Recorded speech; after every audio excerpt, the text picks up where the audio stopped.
آشنایی دارید جناب آقای محمد کسایی‌فر. آقا سلام به شما، نماز روزتون قبول.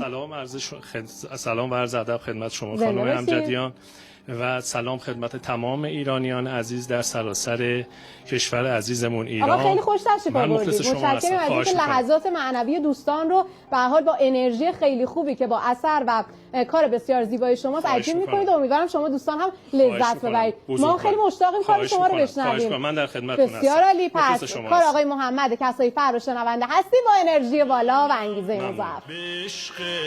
نام ایران رشادت های سربازان و بی باکی شیران همیشه جاودان است. خلیج تا ابد فارس تو دنیا اسم ایران درخشید مثل علم.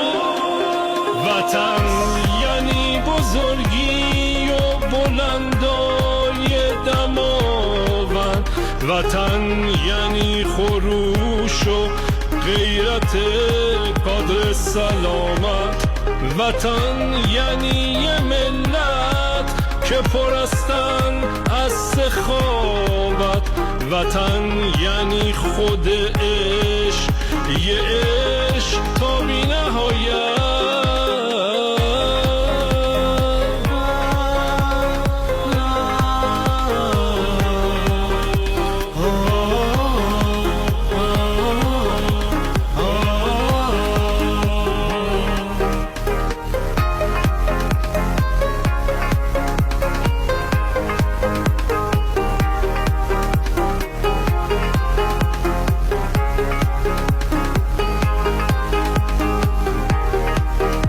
کوچه هامونو به نام شهیدامون گذاشتن، تا جون داریم فراموش نکنیم.